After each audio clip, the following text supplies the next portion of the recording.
All right, ladies and gentlemen, welcome to Kabbalah Café. This is the best, in my opinion. Okay, I know I'm totally biased here. The best way to get the week started. I mean, come on. Bad jokes, good friends, great food, Kabbalah mixed into the mix, a little Kabbalah mixed into the mix. No better way to get the week started than with some spiritual inspo. So today we're talking about love 2.0. And the reason we're talking about love is because of the month that we're in and related to the text that we will be studying chapter 4. So by way of introduction, every month, right? Every Jewish month has a Hebrew name. And the name of the month that we're in right now is called Elul. Elul. So in English, you spell it E-L-U-L. In Hebrew, it would be spelled Aleph, Lamed, Vav, Lamed, Elul. What's interesting about Elul, and you don't find this with other months, you really don't, other Jewish months, is you find multiple messages hidden in the name Elul. And those four Hebrew letters, Aleph, Lamed, Vav, Lamed. There's the most famous one, but there are others as well. So when I say you have words that are encoded in the month of Elul, what I mean is something called Rashi Tevot. Rashi Tevot means, for example, if you take, it's kind of like, what's the word I'm looking for when you have initials? You take initials, right? So what are your initials? Right? So my initials would be YAS. Rabbi, can you mute everybody, please? What is this man's name? My full name is Yehuda Aryeh Sollish. YAS. I go by my middle name, which is Aryeh, and a shortened version of that, which is Ari, hence the name. However, the point is that my initials are YAS, and so we would call that all in when it comes to words and different words and different letters. We would call that. Hold on one second. Everybody, thank you. We would call that an acronym. Exactly. I mean, I realized, I'm sorry, I just saw a note to mute everybody, and I was muted, or sorry, my volume was out, so I didn't even hear anything going on in the background, so my apologies. Hope everyone can hear. Okay, so an acronym. So Elul is the four Hebrew letters correspond to four Hebrew words, and there are multiple combinations of this. So, for example, my Bar Mitzvah Torah portion was Mishpatim. It's in the book of Exodus, chapters 22, 23, 24, and Bar Mitzvah, math now, I'm 44, so 31. Yeah, there you go. Look at that. I can do subtraction even on a Sunday morning. So anyway, right. Yeah, advanced algebra will come later today, next class. So what am I saying? So one acronym is Ina Liyado V'Samti Lach. So Aleph Lamed Vav Lamed. Ina Zav Liyado V'Samti Lach. What's Ina Liyado V'Samti Lach? It's the Torah's conversation about the Ari Miklat, about the cities of refuge. It says that if somebody takes another person's life accidentally, the Torah says, it's biblical law. If someone takes someone else's life by accident, and the example that's given in the commentaries is, and the Talmud is, let's say somebody's chopping wood, right? And the blade separates from the handle. As they're swinging it, it separates.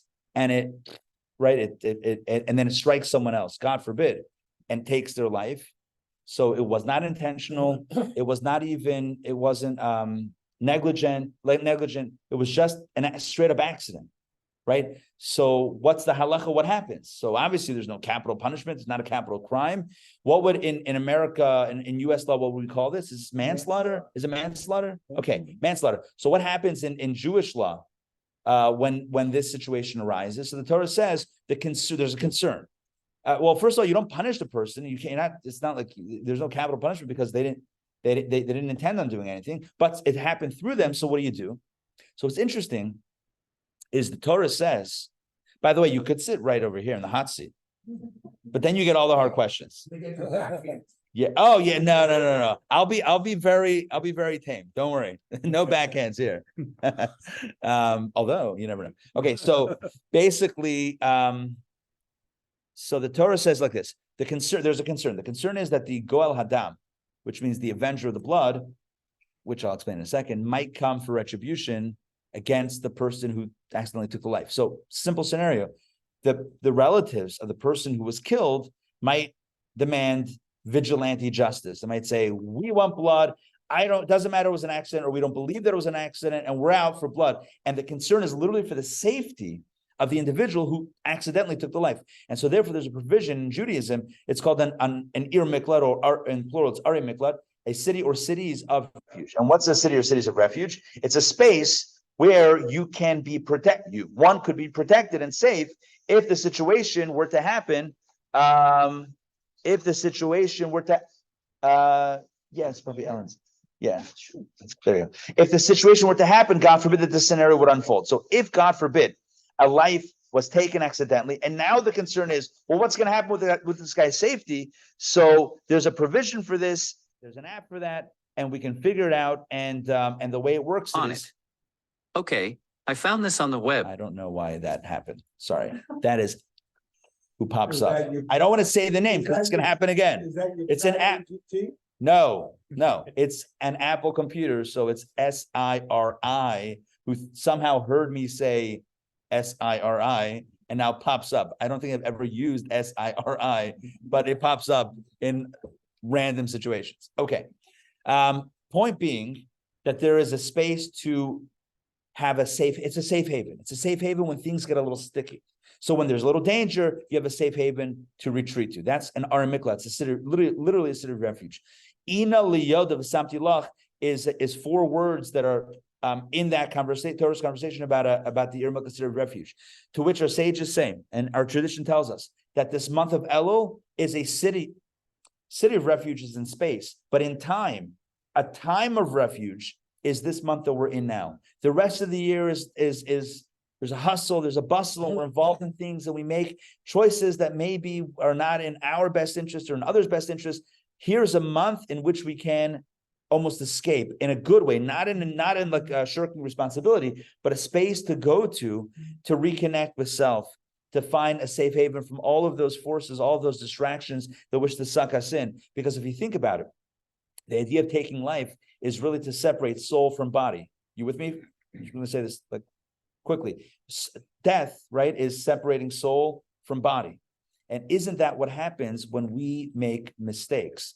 We're utilize something only for its physical component, but not for its higher purpose, right? When we make negative choices, it means that we're implementing something of the universe in a way that's divorced from its spiritual purpose, which means we're separating body from soul of this experience, which is causing on some level, right, a cosmic or metaphysical death. And so when we do that, there's a space to go to. The space to go to in time, space and time, right, connected, is El, the month of El. So Inilad of Samtilach. But that's not really, that's the other acronym, the one that I wasn't going to speak about today, which I just did. But the one that I really want to speak about today is the most famous. And everyone knows this one. It's from Song of Songs. Ani lidodi vidodi li. I am to my beloved, and my beloved is to me. Now, Song of Songs, quick background. Song of Songs was written by Solomon, King Solomon, Shlomo Melech. And he wrote it as a metaphor, at least the way we understand it. He wrote it as a metaphor. It's a love story. It's a passionate love story between two individuals who are madly in love, and yet 1,000 wives. Who? Solomon. Yeah. You're saying he could have written about, So, right. So on the surface, it's just straight up a love story that's, between a man and a woman. And there's a lot of drama because, when he's interested, she's a little not so interested. And then when she's interested, he's not so interested. It's like trying to get on the same page. It's like, straight up, I don't know, like a rom-com or whatever. I mean, sorry, I don't want to equate the two, but I just did. Whatever. But it's like, where they just can't get it. And then eventually they get together, like at the end of the movie, they're happily ever after, that sort of thing. Okay. So that's kind of like a short version of Song of Songs. And one might wonder, well, why is it? And it is. Why is it one of the 24 Jewish books of scripture? I mean, yeah, sure. Should Barnes & Noble carry it or Amazon? Absolutely. But why is it considered to be one of the holy works of Torah, the 24 holy books?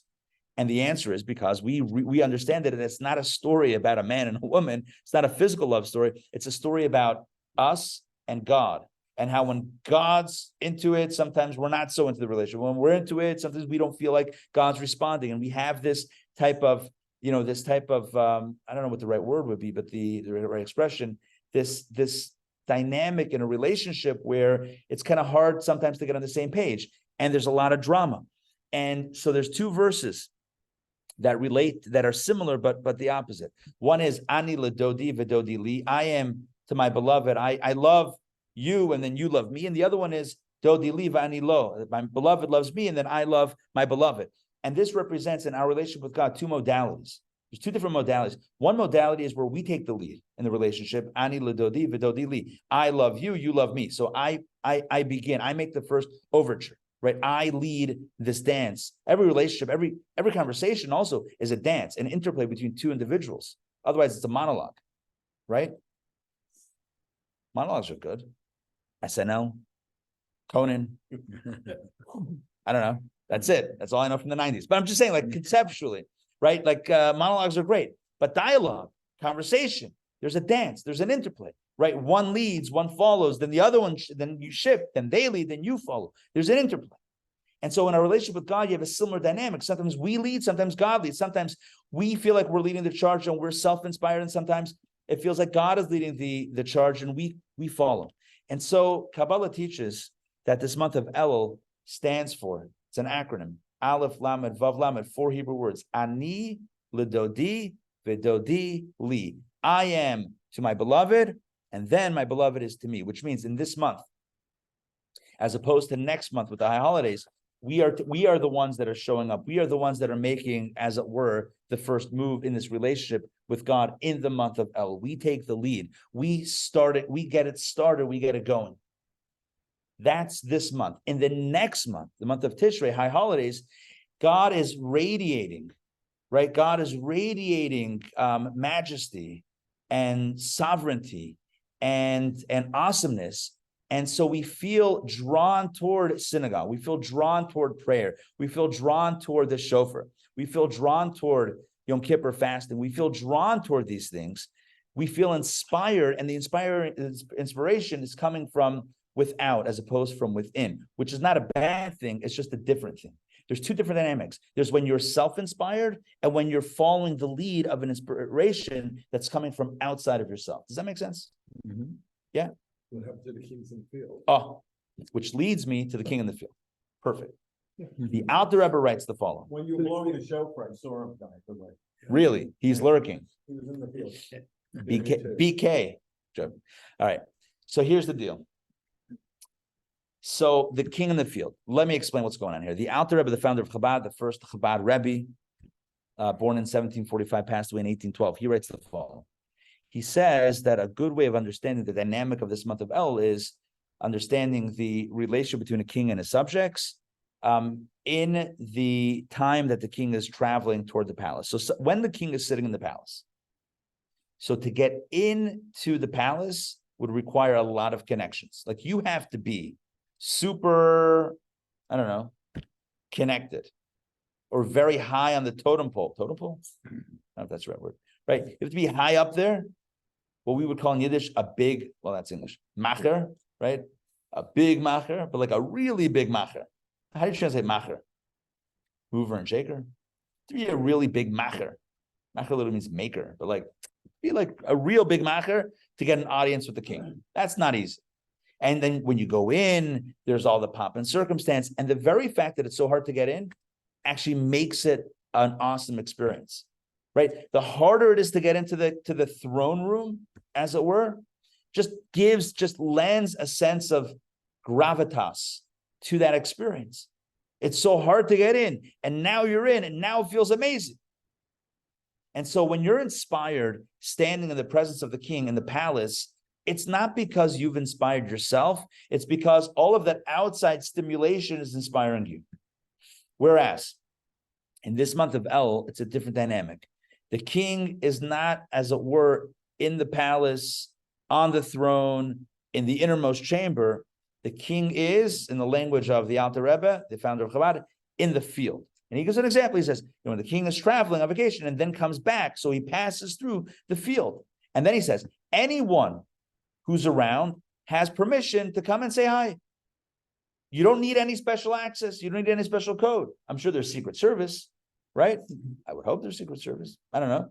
I don't know what happened back in the day in the 1700s. I'm sure they had people traveling. It wasn't just the king, bit of an entourage, but there's full access. When the king is traveling through the field, there's full access. So the Rebbe explains this. Our Rebbe explains this. 7 generations later, he says the following. What's with the king in the field? It sounds, if the king is in the field this month of El, he says the whole month of El, this month, God is accessible, king in the field. Next month, you have to show up, to fast on Yom Kippur, you have to do all these things to get access to the palace. Like you have to have a card, you have to like be ready to, you have to be ready to, you gotta pray to play. Not pay to play, you gotta pray to play. You gotta come, you gotta be serious, you have to have, your prayers, you gotta be in. And then you're gonna have the full experience. But this month, the month that precedes the holiday season, this month, God is in the field, all access, in a casual setting. In a casual setting. So the Rebbe asked the question about this, and now that's a parable that was given in the 1700s. So in 1966, the Rebbe asks the following question. He says, I don't understand. The whole month of El is all about us generating, self-inspiration. Ani ledodi v'dodi li. I am to my beloved, right? We're taking the lead in this dance, in this dynamic, in this relationship. We are the ones taking the lead. If that's the case, then how does that fit with the king in the field? Right? Like you asked, if the king's in the field, then the king is inspiring us to show up. So then again, it's coming from outside. And so the way we understand this, the answer is, and the way to really frame this is as follows. When the king is in the field, it's not like he's sending out like an Evite. No, that's paperless post. Is that still in? Are people still doing paperless posts? Maybe. No. What are people doing? Instagram? What are they? Nothing. Evite. People say Evite. All right. So either way, it's not like the king is sending out invitations. Hey, meet me by the cornfield at 2 p.m. and you can have a meeting. The king is not encouraging or asking anyone to show up. The king's presence, traveling, because that's the route. The king traveling that path gives permission for the person to show up. But to show up is from the person's own volition. It's from their own choice, from their own inspiration, which means in this month, God makes himself, the best word I could use is available. God says, I'm available. I'm not encouraging you. I'm not bribing you. I'm not wowing you. I'm not inspiring you, but I'm available. Now, God is always available. Spoiler alert. God's always available. But in this month, God's even more available. God's even more available.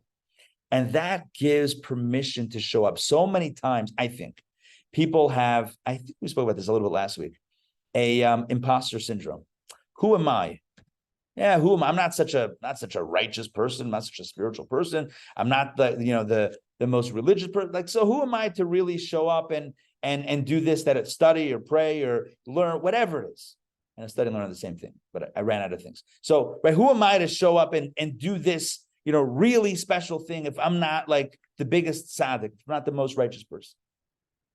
And so this month, God is in the field. And what that means is that we have permission. We have permission to show up and to say that we want in on this relationship. And so the month of El is indeed Ani Lidodi Vidodi Lo. Vidodi Li. I am to my beloved. We take the lead in this relationship. So this leads me to the topic today, which is love 2.0. There are love is, can we say, would it be accurate to say that considering all of the poetry and all of the music, ever penned, that love is probably the biggest topic or one of the biggest topics? Possibly. Yes. Money. You guys, huh? Money. Okay, true. But love, I think love is it's a big topic. Here's the problem with love. It's so hard to define what love is. And so I'll just share with you the thing that I share all the time, the idea of fish love. You know what fish love is? The band? No relation. So I was called a false flag right there. Here's the deal. Fish love is as follows. Huh? You're in the role today. Thank you. Yeah. Did I tell you? The less sleep I get, It's always correlates. Anyway, it's been a busy weekend. So fish love. So there was once a yeshiva that had a cafeteria, right? So a Talmudic academy cafeteria, and the students, breakfast, lunch, dinner, they go eat from the cafeteria. And there was once a rabbi who walks down to the cafeteria and sees one of the yeshiva students, who was otherwise a serious student, scholar, whatever, really eating the fish that was served for dinner with a lot of gusto. How do you define gusto? You know it when you see it. There's a lot of gusto. There's a lot of gusto happening with that fish. And so the rabbi walks over to the student and says, "How's dinner? Seems like you're enjoying it." He says, "Yeah, I love fish." Rabbi says to the student, slight correction, you don't love fish. If you loved fish, you would be feeding the fish, caring for the fish, nurturing the fish. You don't love fish. You love the taste of fish, which is two totally separate things. You love how fish makes you feel, which means you really love yourself and not the fish. You with me on that? Here is the truth about love. So often when we use that word, we're using it in the fish love context, right? I love chocolate. I love flowers. I love fish. I love sushi. Whatever the love is, so often, not whatever, but sometimes, very often, when we use that word love, what we're really saying is we love ourselves. So therefore, and we love anything that makes us feel better. So whether that's, what did I mention? Whether that's chocolate or flowers or fish, chalent? You said chalent? No, but it could be. Absolutely. Chalent, fish or sushi, whatever we allegedly love, we're not really loving that. We're loving how it makes us feel. So this is where love becomes inverted. And this, I think, is one of the most important lessons out there about love that no one talks about. Somehow in our society, and I don't know if it's a modern thing, but somehow in society, love has been inverted. Whereas love in its original context, certainly in Kabbalah, love is the energy flow from within to without, from me to you. It's about actually loving you. It's about caring about you. It's about respecting you. It's about valuing you, and therefore wanting to share with you. That the directional arrow of love is always outward. Somehow, in popular society, love has become inverted, where the arrow is pointing inward. So a person says, I love you because I love how you make me feel. What that really means is, I only love you insofar as you satisfy my needs. And therefore, whom I really love is myself. And I love you as an accessory to self. Does that make sense? Mm-hmm. Which is not love. Self-love, I guess, but it's not, the directional arrow is not pointing out, it's pointing in that case. The energy is drawing, is sucking inward and not radiating outward. And by the way, I'm not saying no one loves and everyone's got it wrong. I'm not saying anything bombastic like that. I'm just saying that so often we can catch ourselves, right, using the word love in the opposite, at least initially, originally in the opposite meaning of what love really is. And as if love is, I love how it makes me feel, it's not loving that, it's loving self, which is not a bad thing. We're allowed to love ourselves and we're allowed to eat things that taste good. That's fine. There's nothing wrong with that. But when we use the word love, it can really, it begins to wear down our very concept, the conception of what love is. And then what happens is it affects, not only weakens, it distorts it. So it goes to the point where we can think of relationships, like human relationships, and think about people and devalue them into objects that serve the purpose of giving me something that I want or don't have or need or whatever it is, fulfilling a need that I have. And that becomes a process of objectification. When the yeshiva student says, I love fish, he doesn't love fish. Maybe he does also, but he's consuming fish. Consuming is not the same as loving. It's the opposite. When you love, you nurture. When you love, you take care of. When you love, you give to. When you consume, you're taking, you're not giving. Eating is not giving. Eating is consuming two different realities. And so do I love fish? I don't know, but not in this moment. You're not loving fish in this moment. It's not a problem to eat fish. Enjoy it, b'te'avon. Bon appetit. Not a problem. This is not a class advocating fasting all day. That's not this class. The point is just in our own heads and to understand what love is and what it isn't and how it's distorted, because the implication of all this, which is a very serious implication, is that it can affect our human relationships to the point where we can think that what love is how I feel, is how the other person makes me feel, which gets me to my real point, which is that sometimes it can be hard to know whether I love the person for who they are or I love the person for how they make me feel, which is two different things. You with me on that? That's a tough one. That's a tough one. So, for example, let's use an example. We talked about this before in this class. I mean, not like today, but so, for example, if somebody meets someone, We all love this class. I don't even know if you're. I'm gonna say I appreciate that, but that's a reserved response. Not good.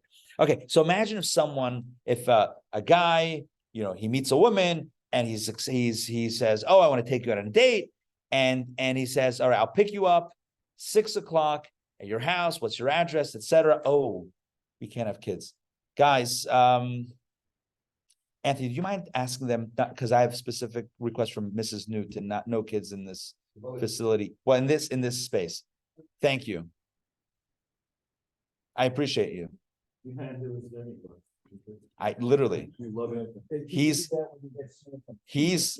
now my goon, not my goon. No, but yeah, but no, no, really, no. Anthony is a kind man. And so if there's anyone that can deliver this news in a way that's respecting the child, it's Anthony. Okay, so imagine this guy says to her, I'll pick you up. What's your address? 6 p.m. tonight. I got you. So, and then 6 p.m. she's ready. She steps out of the house and there's a limo, a stretched limo. And where are we going? Ah, surprise. The limo takes her and him, the chauffeur. So far. Here's my problem. Oh, I put it away. I almost had 4. All right, anyway, so the chauffeur comes, and he takes them to the airport, to the private airport. Private airport? What do you call those airports? Private airport, like the cab is it private? Not private. Whatever. Regional airport, the small planes, right? Or maybe a big plane. I don't know. Takes to the private airport. And then where are we going? Oh, surprise. They get on the plane. There's champagne on the plane. There's, whatever it is. There's food on the plane. We're going, huh? Absolutely. Yeah, for sure. Kosher champagne. Sushi? Always. That's obvious. Sushi comes in when you open the seat back pocket, boom, sushi. That sounds gross. Anyway, so and where are we going? Eventually they land some hours later. They're in Paris. Paris, wow, Paris, Eiffel Tower, rented out the Eiffel Tower, the lobby. Is there a lobby? I've never been there, but there's a thing. Is there can you sit under the tower? Can you sit there? Huh? No? All right, but he figured it out. They're sitting there. They rented it. We're talking a JLI trip to Paris. Absolutely, JLI trip. No, they rented out Paris, not the Eiffel Tower. They rented out Paris. No one can leave their houses. So this guy's got free reign. And he wines and dines, and this is like the date of all dates. Like what kind of, and then they go off to Rome. I don't know. We can embellish this, but because I haven't yet. So anyway, so it's an incredible date, and then he whisks her back home, and she is like, this is a fairy tale. This is like an absolute fairy tale. It's like beyond fairy tale. You can't even imagine how amazing this date is. And now she thinks to herself, so now, does she love this guy? Does he start talking about how rich he is and how wonderful he is? No, let's say he's attentive and fully attentive to her. It's all about her, not him. Now the question is, now she has to think. Let's say she's thinking about this question. Do I like him? Do I love him? She can easily fall in love, but here's the question. Does she love him or does she love how he's treating her, which is two different things? Now, when I say it's two different things, they're somewhat connected. right? Because a good person is gonna care for those in a good way. So that's true. There is a connection. But however, the question is, forget what the guy is doing for you. The person behind the date, do you love that person? Do you respect that person? Do you want to give to that person?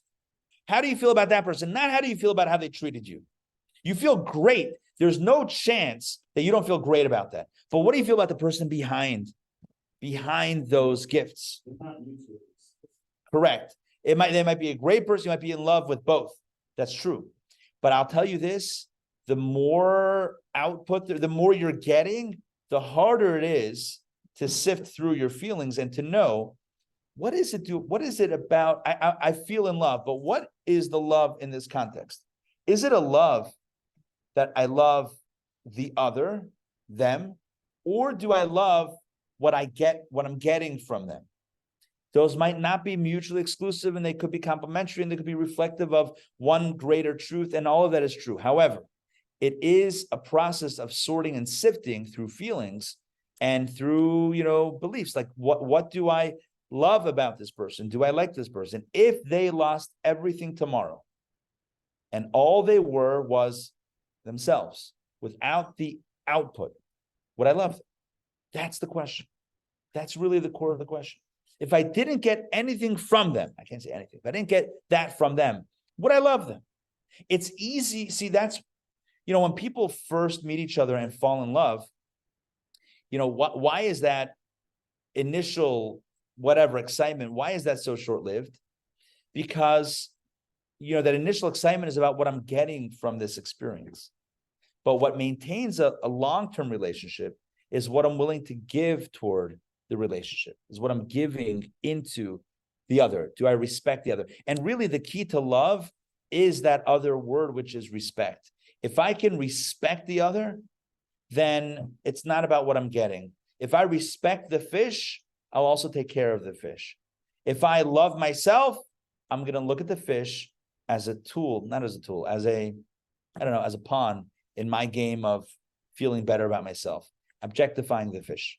So all to say that that love 2.0, love 2.0, love 1.0 is how they make you feel. Love 2.0 is understanding how you feel about them. Does that make sense? Love 1.0 is the initial reactive love. I'm reacting to what I'm getting. Love 2.0 is the love that I'm feeling genuinely toward the other, or not feeling genuinely toward the other.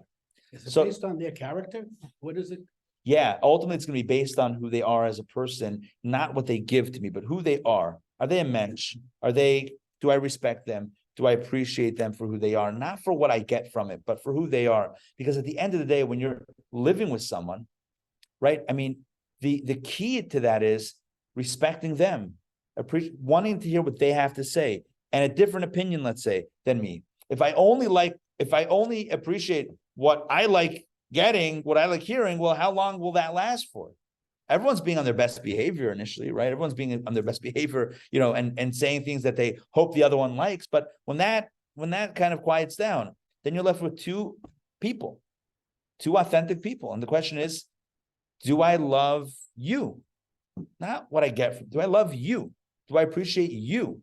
That's a beautiful thing to recognize that, yes, I love you. I don't only love how you make me feel or what you do for me or whatever that is. But if you love you, automatically, Sure.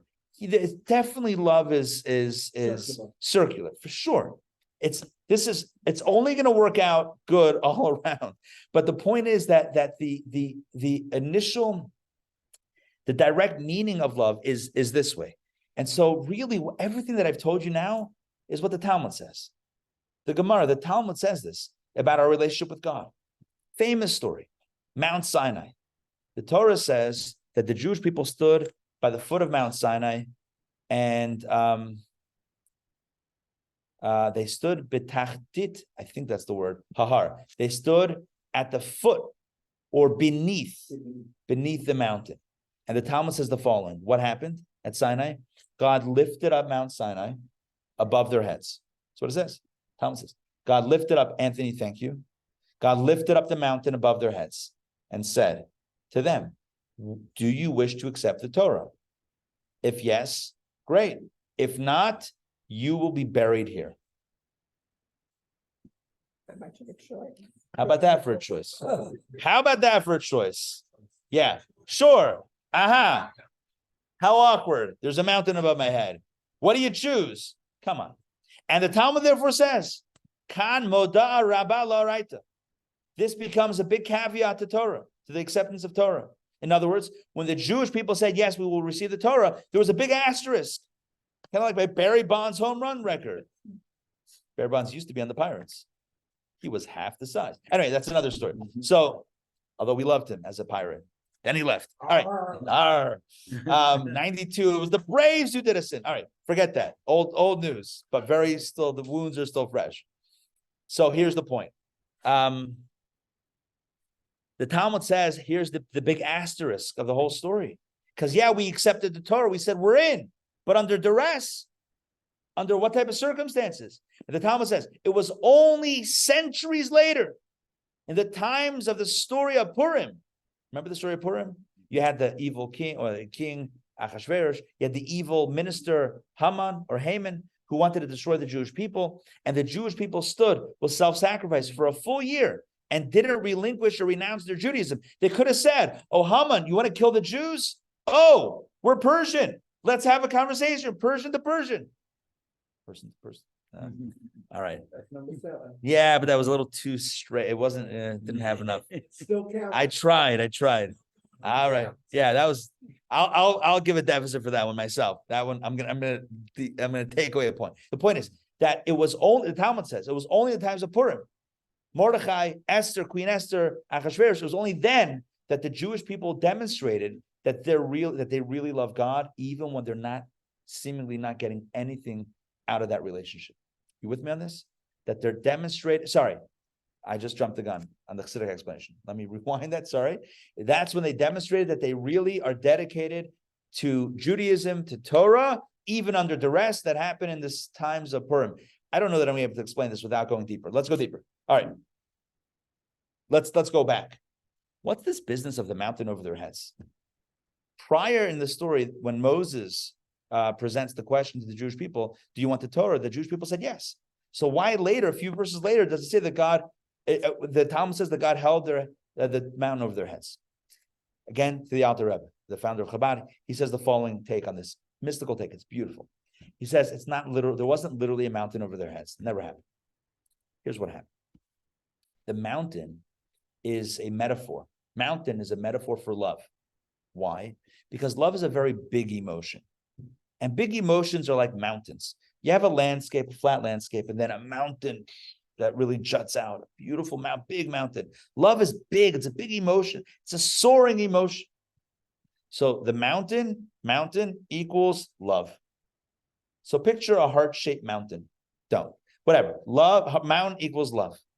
When it says in the Talmud that God held a mountain over their heads, you know what that means? God had flown them to Paris on a private jet with caviar. I don't know if that's kosher. Maybe it is. It was not. Sushi, not sushi. Kosher steaks and the whole 9 yards. That's what happened. They were slaves in Egypt. And what did God do? He wowed them. He wowed them beyond. He brought them, the enemy. They're captive. The Egyptians, plagues. He split the sea. They became fabulously wealthy. Miracle after miracle after miracle. But didn't they know that day was supposed to come? Wasn't it? Yeah, but one second. But let's just describe this. So how would you feel? Imagine you were one of the Israelites. Imagine you were there. You would feel like, wow, God really loves me. To care about me. There's so many people in the world that are, maybe, in a negative situation, cares about us, cares about me, to rescue me from obscurity, and to lift me up and to bring me to this place, to the mountain that they knew about, and to join in this union, to give us a document of purpose and meaning and a mission and a divine mission. That's amazing. How could you say no? And the answer is, you couldn't say no. You couldn't say no. The Talmud says That's the asterisk. Not out of danger, but out of, I don't know, what's the opposite? Out of whining and dining. What's the right word for that? Benevolence. Kill him with kindness. Not kill him. Love him with kindness. The Jewish people had no choice but to say, God's like, do you want the Torah? We'll take whatever you want. Whatever you want to give us. Absolutely. Why? Because God says, do you love me? Yes. But here's the question. Do you really love God? Or do you love what God did for you? There's two different things. Do you really love the other, or do you love what they're doing for you? We said today, those are two different things. Do you love? Yes, that's where Judaism comes in, to make you Meshuggah. I'm kidding. No, but this is a real question. It was only in the times of Purim, and that's why I jumped the gun before, when the Jews were not getting any feedback from above. Their lives were in danger. Where's God? Silence. Praying, silence. Nothing. All you have is all the Jews literally were under one rule. It was the most dangerous time in all of Jewish history. It worked out well, but it was more because all of the Jews at that time, there were no other countries to find refuge, right? There were no Jews in other countries. World War II, there were Jews in other countries. I'm not downplaying this. I'm just saying that the threat then was literally annihilation of the entire Jewish people forever. That was what was at stake.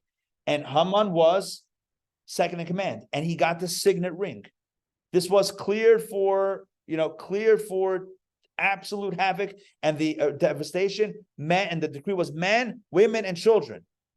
Minar va'adzakein, taf v'nashim b'yom echad, on one day. Men, women, children, old, young, in one day. One day. There was no escape. There was no hope. Here's the question. Simple question. When the chips are down, do you love God? Now, how do you love God? Now, no whining and dining now. No huge miracles now. Yeah, do you love God? The chips are down is when you pray hardest. But do you love God now? Are you dedicated, or do you want out of the relationship now? That's the question. And the Jews, for a full year, opted into the relationship. Said, "We're in. It doesn't matter. Right now. We're not getting feedback. Right now, we're not getting that type of that. Oh wow, like you're not feeling the love coming from the other. But we are so in this relationship, even when we're not seeing that from the other, we are still dedicated. We still love God. We don't understand why there's a wall right now, but we love. The Talmud says that's when they really opted into this whole Judaism thing. That's unconditional love, right? Unconditional love is when you get feedback from the other, it's one thing. But when you're not getting feedback and you're giving, and they need you, right? They need you, and you're there for them. You're there for the person that you love unconditionally, not for what you're getting from it, but because you love them. That's true love. That's true love. Yeah. So that Or taking care of So someone. that my upon love is love 1.0. Yeah. Any love that is responsive, like my love is in response to another stimuli. Again, I'm not discounting that. I'm just saying that's love 1.0. And we don't yet know if that's real. You don't know if that's real. You only know it's real when you don't have that and you still love. Now you know it's real. That's why you never know how you feel about someone until the first fight. Because now the question is, do you still love them? First disagreement, right? Because now they're not just, saying everything that you like and giving everything. Now there's a point of a little conflict. Now the question is, do you still love them? And you only know when you know. You only know when you know. There's no way to predict that in the beginning of a relationship. You can't know that. How can you know that? How could the Jewish people know at Sinai if they really loved God? How do you know? You can't. Oh, of course we love God. Really? Really? You love God, or it's fish love? Right? You love fish or you love God? When you say love God, I say, I love God. What does that mean? You're saying words, and that's great, but you also love chocolate. And that's only because you like how it tastes. So what do you love about God right now? You love that God rescued you. You love that God is lifting you up. You love that God is giving you purpose and meaning. Okay, all of that is great, but is that really loving God, or that's loving what you get out of that relationship? Two different. He commanded us to love him. Okay, that's something else. We'll have to, right? We'll have to, but here's my point. And this again, the Talmud says this. Kan moda rabba la'araita. The big asterisk, the huge asterisk was at Sinai when God held that mountain, that when God was showering love upon the Jewish people. That's when you don't know whether you actually love God or not. It's only centuries later in the times of Purim when all of the chips were down, when they were getting nothing obviously life, but not seeing any feedback from God. You ever have those experiences where you decide you're showing up for God? That's it. I'm just going to go all in. I'm going to do something that I'm not so comfortable with. I'm going to do an extra mitzvah. I'm going to study extra hard. I'm going to give extra tzedakah, charity. I'm going to do something a little bit beyond my comfort zone. And I know that it's going to pay dividends. And then you do it. Silence. Right? You did the right thing, right? The person does the right thing. And you're expecting the windfall. You're expecting, let's go. So now let's get the lights on. Right? Let's see the aura. Silence. I think it's from the Rav Nachman of Breslov. Yeah, Rabbi Nachman. I think he says this. And I'm quoting from the movie Ushpizin. Anybody watch that movie? The Ushpizin movie. Yeah. Love that movie. It's a Sukkot related. I don't know how to describe it. It is comedy and drama and ultra orthodox life just wrapped around an Esrog story. It's beautiful. It's a beautiful movie. Came out a bunch of years ago. It's really beautiful. But there's I'm sure it's somewhere. So anyway, there's one scene where the main character, I'm not going to give the story away, but where the main character is going through some struggles and he's been trying to do the right thing, but every time he tries to do the right thing, it doesn't work out. And he doesn't know what to do. So he goes to his rabbi, and his rabbi says, it's a teaching from Rav Nachman of Breslov, that the teaching is that the real test is not the first test that you get. Because the first test that you get, you can feel like I'm going to pass the test, and then because I sacrificed, so I'm going to get. The real test is when you pass that first test and you don't get the glory. You don't get the reward. Because you thought you were going to sacrifice, but then it's going to pay off. You sacrificed, then it didn't pay off. Let's say it backfires. Let's say it gets worse. The real test is that second test. Are you still going to do the right thing, even though you didn't get the feedback? Love 1.0, love 2.0. Are you doing it because of the feedback that you're getting or the perceived feedback you're going to get? You're investing in the return, or are you doing it because it's the right thing? That's the question. Love 2.0 means we're not loving God because of what we're getting from that relationship. We're loving God because God is truth. Because God is the truth of existence. And therefore, if it's true, how can you not love? How can you not be dedicated to if it's true? That's the rationale for love. Not because what I get from it. What I get from it is bonus, is gravy. But real love is that commitment. Yeah. Am I going to do something that goes against everything that all the feedback that I have wanted, a child, to be willing to bind my child, right? Abraham, to bind his son on the altar. And God says, I never told you to kill him. I said, bring him up. You brought him up, take him down. You passed the test. And the lesson, of course, is that we don't do human sacrifice. That was the clarion call from that episode, is that human sacrifice is not a thing.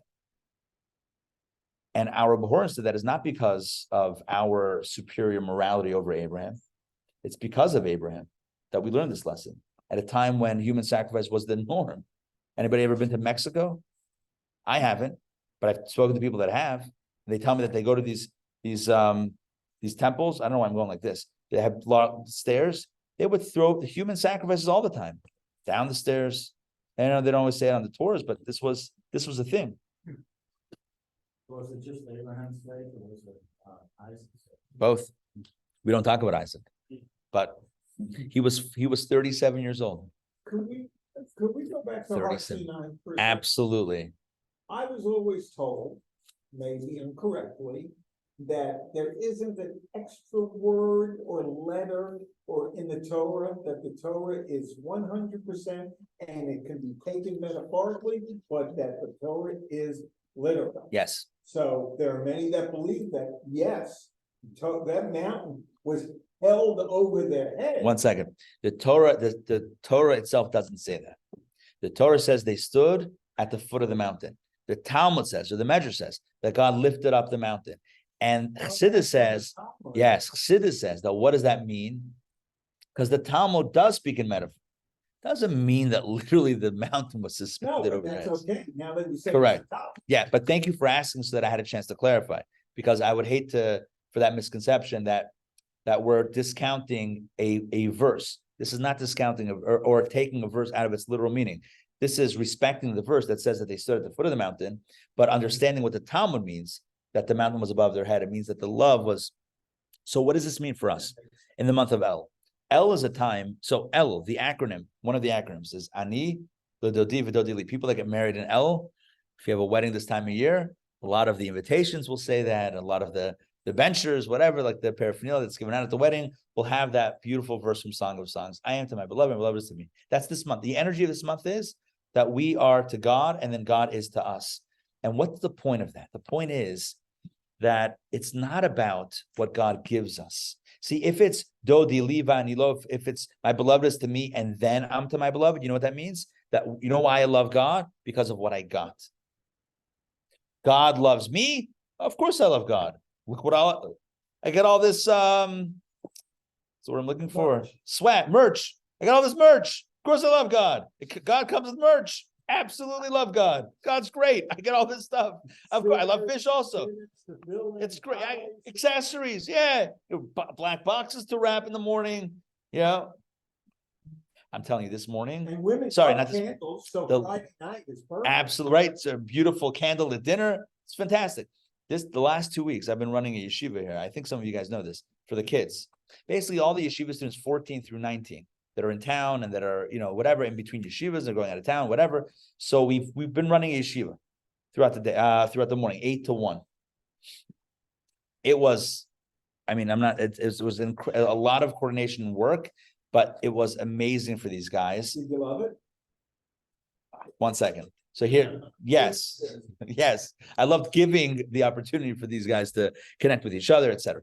But here's the thing. Every day I was ordering, so breakfast was coming from Kosher Gourmet in Toko.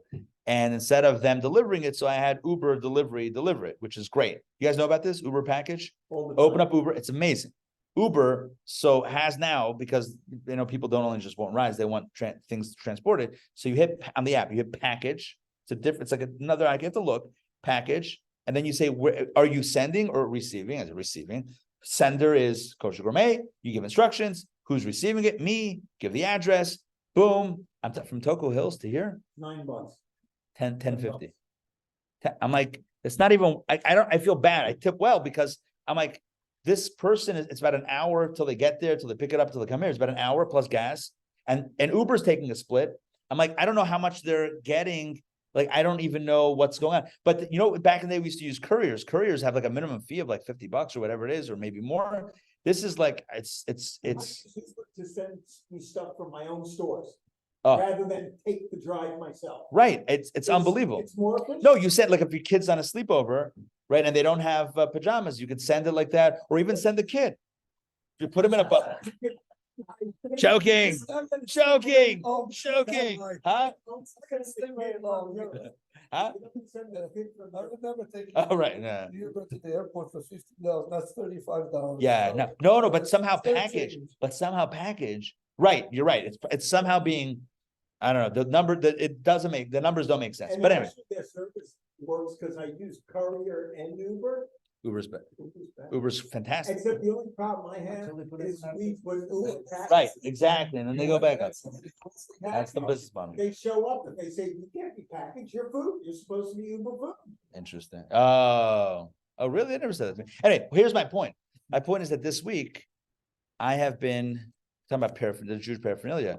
Like because I order it around like the chakras, the davening time, and I'm always receiving it on my end, wearing my tefillin. So a lot of people have had a lot of Uber drivers have had a lot of like, what is this man doing in a prayer shawl and black boxes and like, am I safe?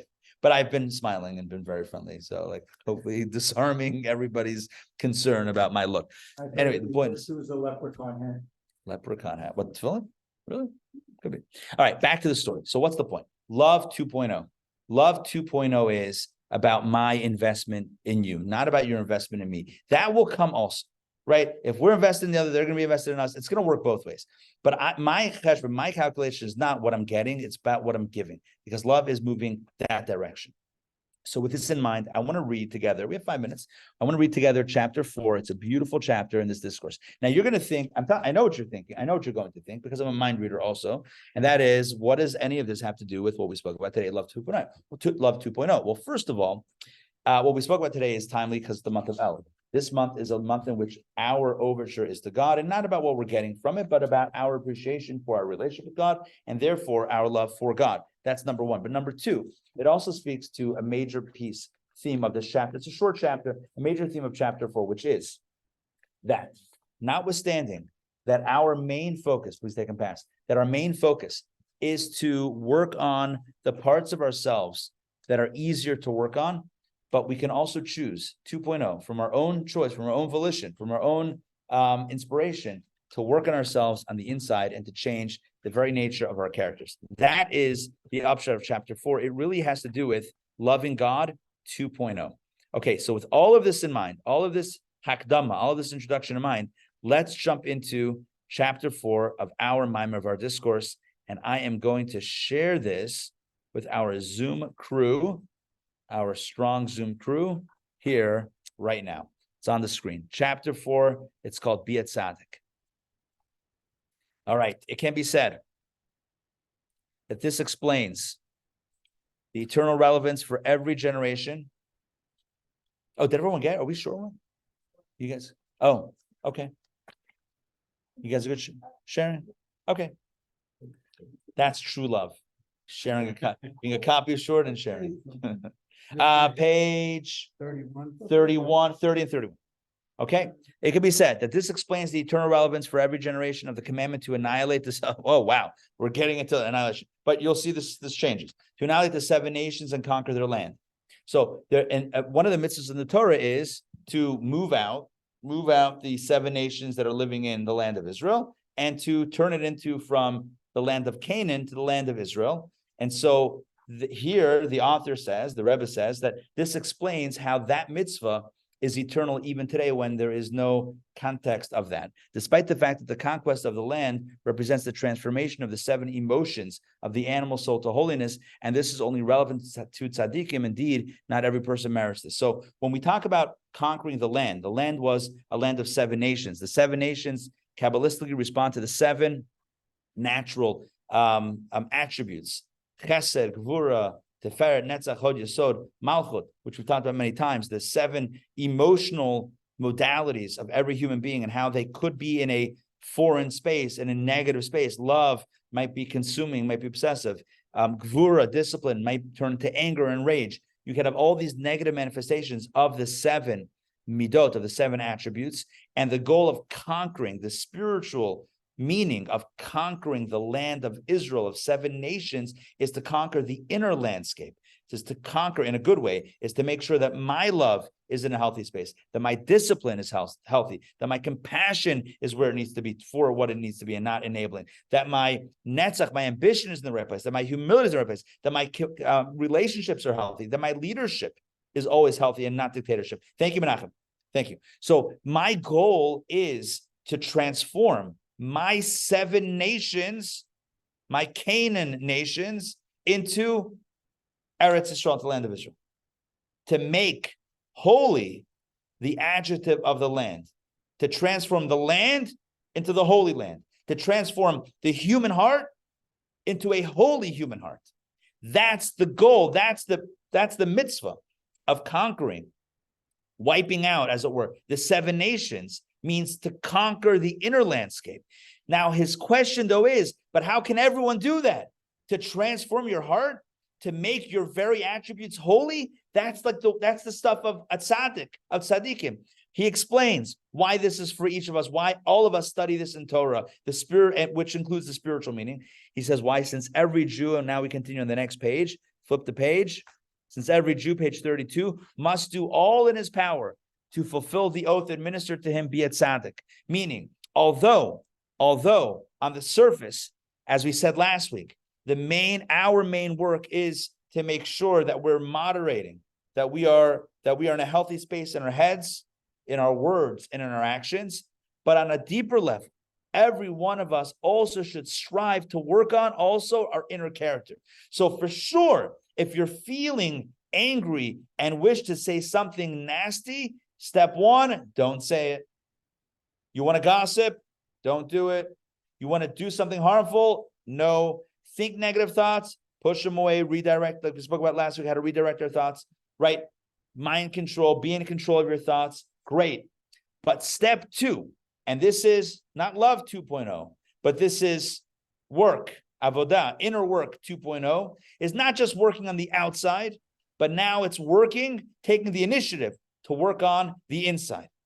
Yes, I'm going to make sure that those ugly words don't come out of my mouth. But at the same time, I'm also going to work on what's going on inside. Why do I want to say that in the first place?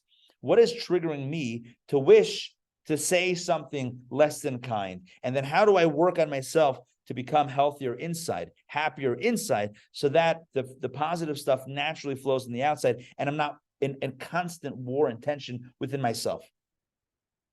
This explains why the story of the sending of the spies by Moses to scout out the entire land, which is the spiritual concept of working on our inner emotional landscape, that's why that story is also written in the Torah. Torah connoting Hora'ah, instruction. Torah, actually in Hebrew, Torah is related to the word Hora'ah, which means instruction.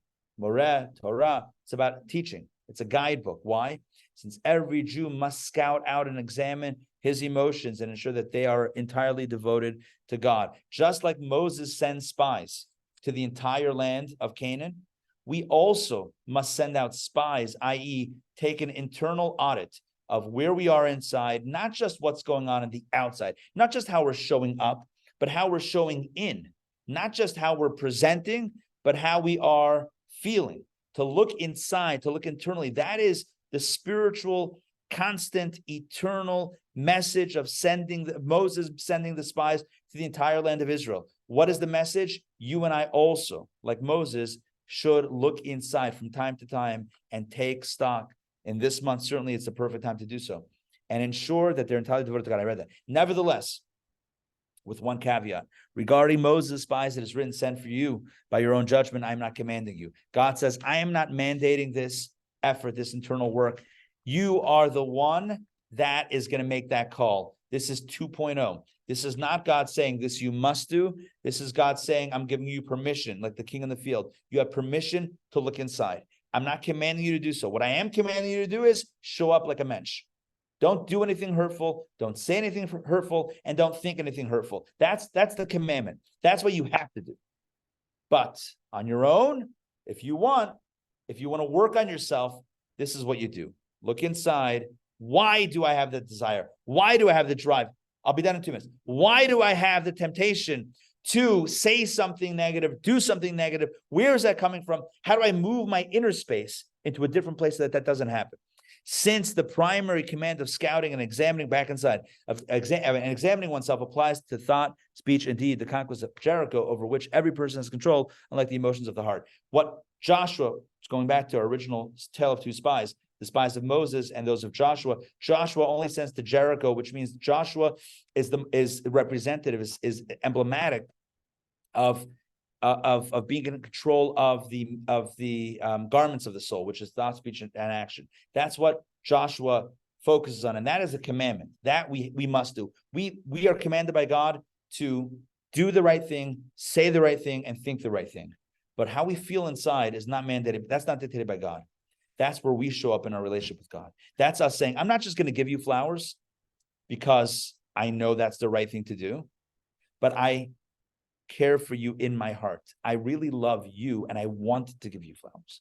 No one knows how you feel inside. Only you and I know how we feel inside. And here we have this beautiful space that the Torah creates for us, a space to look inside when we feel ready. God says, I will tell you, God has no problem telling Moses what to do or telling Moses what to tell the people what they must do. But in this case, in this one case, and I don't know if there's another space in Torah where this exists, God says, I'm not telling you what to do. You want to send spies? Great. If you feel it's the right time to send spies, sure. If not, not. I'm leaving it up to you. And God does the same for us. God says, you have to show up like a mensch, but what goes on inside, I'll let you decide the right time and place to work on inside. In a relationship, to be a mensch, to show up the right way, that's what you have to do. You're in a relationship, you have to show up the right way. How you feel inside, that's where we check in with ourselves. When we're ready, when we feel confident. But that, one might say, is the most important or a very special piece of it, because that's no longer relationship 1.0. That's relationship 2.0. That's not just mensch, being a mensch 1.0. That's being a mensch 2.0. So today, what we studied, just to recap, today what we learned about is what it means to take initiative, what it means to, first of all, what it means to love, what it means to genuinely love the other, which is tied in with respect, what it means to work on ourselves from the inside out, not from the outside in, and to really strive for self-betterment. That's not just in order to look better on the outside, but to really be better on the inside. And that is a major piece of this month of Elul, to take stock, inner stock, just you and yourself. Show up for yourself this month, check in, and not like what they said in the 60s, check out. What was it? Tune on, Tune in. turn on, tune out. Something, right? Drop out, Yeah. drop in, whatever. But not that, but to really tune into yourself and to check in with yourself and to make those incremental changes that go a long way. The little changes on the inside make far-reaching impact on the outside. Something to keep in mind. It's not a dramatic shift that happens on the inside. It's a little shift. Could be anything. Shift in schedule, a shift in first thing that you read every morning. Small shifts about our internal behavior that can go a long way in how we show up for others around us. Thank you for joining me this morning for Kabbalah Café. Hope you enjoyed it. Apologies again for the bad jokes. I'm kidding. That's not real. That's not a real apology. That's not authentic. And lack of hash browns. Next, so see, the month of Elul, we have the opportunity to change and to pivot. So next week, please God, we'll step up. Anthony, I want to say again, thank you. Anthony, thank you. Thank And you very for much. all who's showing Beautiful up. class. Hey, Mariana, great to see you. Beautiful class. Hey, Thank you. Pleasure. Hey, Alex, great to see you. Love the background. I'm feeling the light. Tony, Katerina, and Lisa, and Mariana, please give regards to everybody. We'll see you guys. Is there a copy of this? Of Yeah, you this? know what? Email Lisa, email me, and I will send you a link to a copy. Okay, perfect. Thank you. Yeah, we got one online. All right, we'll see you guys. Thank you. Take care. All right.